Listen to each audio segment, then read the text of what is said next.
Ce conseil, vous l'avez constaté, s'est déroulé sous la présidence du chef de l'État, Alassane Ouattara. C'est hier qu'il est revenu du sommet de l'Union africaine qui s'est tenu à Addis Abeba et qui a été fortement dominé par la crise malienne. Le chef de l'État s'est félicité de la mobilisation de la communauté internationale en faveur du Mali. Écoutons-le. Le Conseil de paix et de sécurité, comme le sommet, la conférence des chefs d'État, a approuvé dans son intégralité les recommandations de la conférence des chefs d'État, la CEDEAO qui s'est tenue ici à Abidjan le 18 janvier dernier. Et la conférence des donateurs a permis de mobiliser aujourd'hui 455 millions de dollars. Ceci fait à peu près 225 milliards de francs CFA par rapport aux 230 milliards qui étaient recherchés sur la base d'un déploiement de 3300 soldats.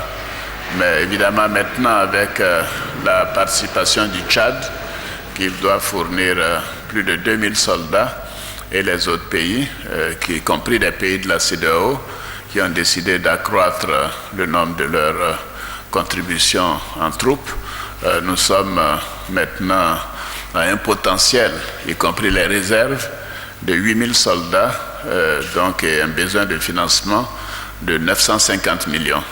Alors, comme je le disais à Addis Abeba, 950 millions sur une année, c'est à peu près 80 millions de dollars par mois.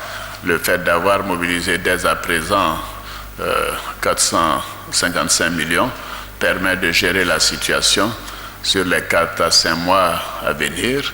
Et d'ailleurs, une nouvelle réunion des bailleurs aura lieu à Bruxelles le 5 février prochain. Donc nous pouvons être satisfaits.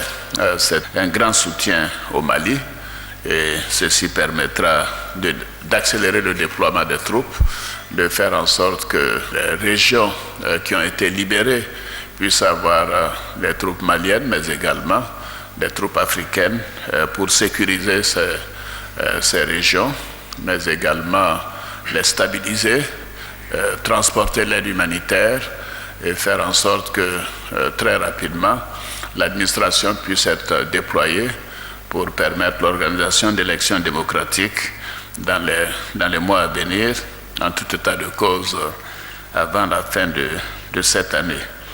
Alors c'est un grand succès également de la lutte contre le terrorisme, parce que les contributions ne sont pas limitées seulement à l'Union africaine, aux pays africains, mais également à l'Union européenne, au Japon, qui a annoncé une grande contribution de 120 millions de dollars, et aux pays du Moyen-Orient et le pays asiatique. Donc c'est le monde entier qui a tenu à montrer sa solidarité à l'endroit du Mali.